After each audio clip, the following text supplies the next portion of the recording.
Hey, what's up? This is Brian Pfeiffer, the owner of ExploringLasVegas.com. And I'm standing here today, guys, in front of Hakkasan. You can kind of see in the background there. There's the big symbol right next to Hakkasan Restaurant. And this video, I'm going to talk about Hakkasan and getting into this place and the bottle service, okay? I'm doing a little update video for you guys. Hakkasan, just so you guys know, that's my Vegas home, okay? I came out here because of Hakkasan. I was originally a big promoter in Chicago for like 12 years. And Hakkasan was kind of recruiting and bringing in some of the best people in the country to help open this place. At the time, it was the largest, most expensive nightclub in Las Vegas and in the world. So I got to be a part of that. That was some scandal back in the day with some, I believe it was Abu Dhabi money, and at the time it was AMG Group, and ended up being a Hakkasan Group, and I was there through kind of the whole thing. So it was pretty cool. I got a little heart for this place. I was a promotions manager here for Hakkasan and Wet Republic for a little over a year, and then I went off and started my own company. So if you want to get into this place, okay, they have a couple of different options. They got the guest list. You can get on above or below. I'll have a link for that. And tickets as well, above or below. I do sell tickets for the Tao Group now that owns this place or operates this place. And then, of course, you got the bottle service, okay? And that's generally kind of what I specialize in. We do some bottle service and VIP entries here once in a while. Bottle service tonight, I have a customer at 10:30 coming in for an upper dance floor, all right? And let's talk about the different table options. Just a little bit about the music. Okay, generally they're going to be an EDM club. They're going to be open Thursday, Friday, and Saturday. And the DJs, they got a pretty good lineup this year. They did bring back Tiesto for some shows. I think he's going to be here a couple times. They're kind of splitting him with Liv, and obviously they got Tao, Beach, and Omnia, and Wet Republic. So I think they got him for maybe 20 shows, and he might be here a couple times. I haven't looked at the full schedule yet for the rest of the year. I don't know if it's out yet. But you got Alesso, he's going to be here once in a while. You got Stevie Aoki, you got guys like Little John. They got a pretty good lineup, okay?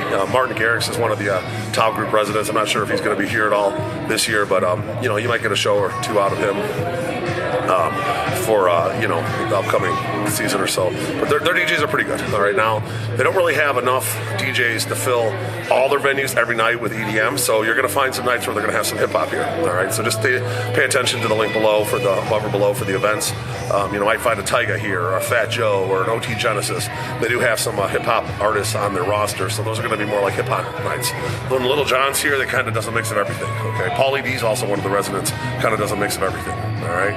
Now, as far as the bottle service goes, generally it's going to mostly always be in the main room, okay, the main DJ, and then they usually have the pavilion room open, which is kind of attached to the main room. It's all one big room, same music.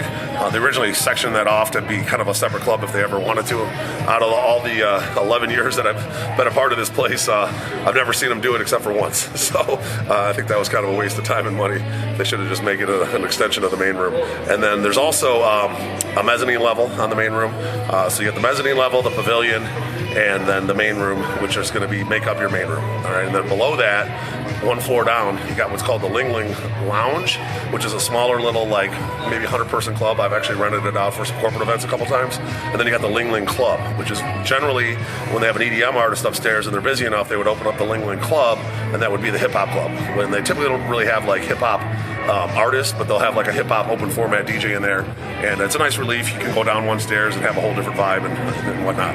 But nowadays, there's a lot of competition, and the market isn't what it was back in the day for the clubs. I think they really rarely open the third floor on big nights. Like if you have a Tiesto here, you can probably count on it being open, or maybe even a Alesso.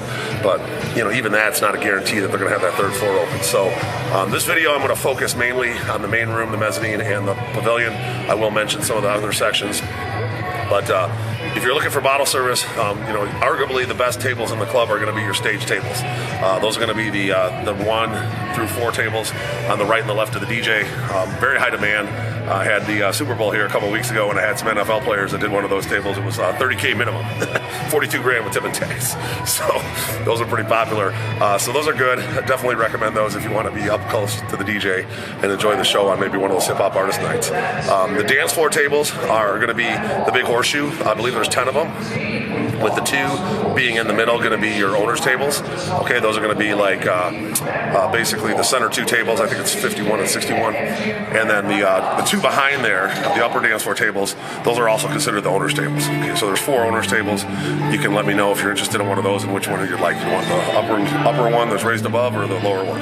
All right, and then you got your upper dance floor tables, which are also very good. They're also in the horseshoe. What I like about the the stage tables and then the upper and lower dance floor tables, you got to get the effect of the main room when they blow off the confetti. You get some of the confetti into your table. They got that Hakkasan grid, which is really cool.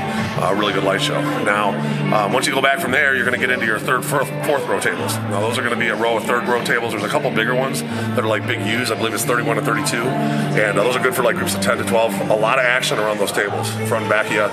Those are really good. And then there's I think a 31 to 35. That's going to be or 30 to 35, that's going to be the other 3rd row tables, and there's 42A and B right behind there, which are good tables, a little bit elevated behind the 3rd row, and then there's another couple tables, I think it's like 41A and B, that are kind of, we call that the penalty box back there, but some people like those tables. There's a lot of action in that walkway there on the way to the bathroom, and that kind of completes your main floor, main room, okay? Above that's going to be your mezzanine level, and then they have that kind of broken up into different sections. You're going to have your center mezzanine tables. Those are going to be your premium tables up there. Then you're going to be on the side mezzanines are going to be your next level, and then you have like the skybox tables. Okay, those are basically to the right and the left. They're pretty big and roomy, good for big groups, but the view's kind of crappy from up there. You're kind of looking at the DJ from the back, and they're kind of off in the corners. So if you got a self-contained group and you just want to have a big party, those are pretty good. On New Year's Eve, I had a group of like 30 people. They ended up getting a skybox up there and had a great time. So people can have a good time up there. I've been up there and had some good parties as well. So not bad. Now you got the pavilion, which is going to be like the extension of the other side of the club, basically the 3rd row, which is considered the front row pavilion. Those are good tables. A little bit less than the 3rd and 4th row tables typically, because you got a walkway there for like the handicap accessible. There's like a ramp there, so it's a little bit further back. And then behind that, you're going to have your 2nd row pavilion tables, and then there's a 3rd row pavilion tables, and then there's kind of like your back wall pavilion tables. Now, the back wall pavilion tables, there's some of them that are kind of tucked away in the corner. You can't see anything from back there. You're looking at a wall.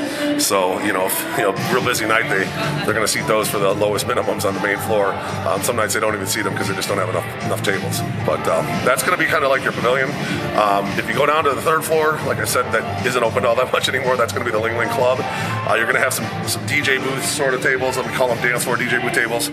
Those are going to be your prime tables that are around the dance floor. And then there's kind of like a 2nd row and a 3rd row tables. They're all good tables. Like if the Ling Ling Club was in any other city in the country, like say for example Chicago, that exact club, that layout opened up in Chicago, would be the best club in the city. It's a cool layout. It's just unfortunately they just don't have enough people these days to fill in. And then the Ling Ling Lounge is just going to be kind of like a lounge with some cool tables along the wall, and there's some in the middle as well. Again, they only really use that these days for corporate events. So if you're interested in a corporate event, you've got 100, 150 people, we can maybe do the Ling Ling Lounge, get it catered, the Hakkasan Restaurant right downstairs, do like an open bar. Works out pretty good. So hopefully you guys understand everything that I mentioned here in Hakkasan. I do have a 3D map now that's interchangeable with the events, shows the pricing and everything right on my website. You can go right on the table, see a picture of the table, click on it, and then check out. I also own a hotel booking company, so if you need deals on rooms, you got a big group coming out.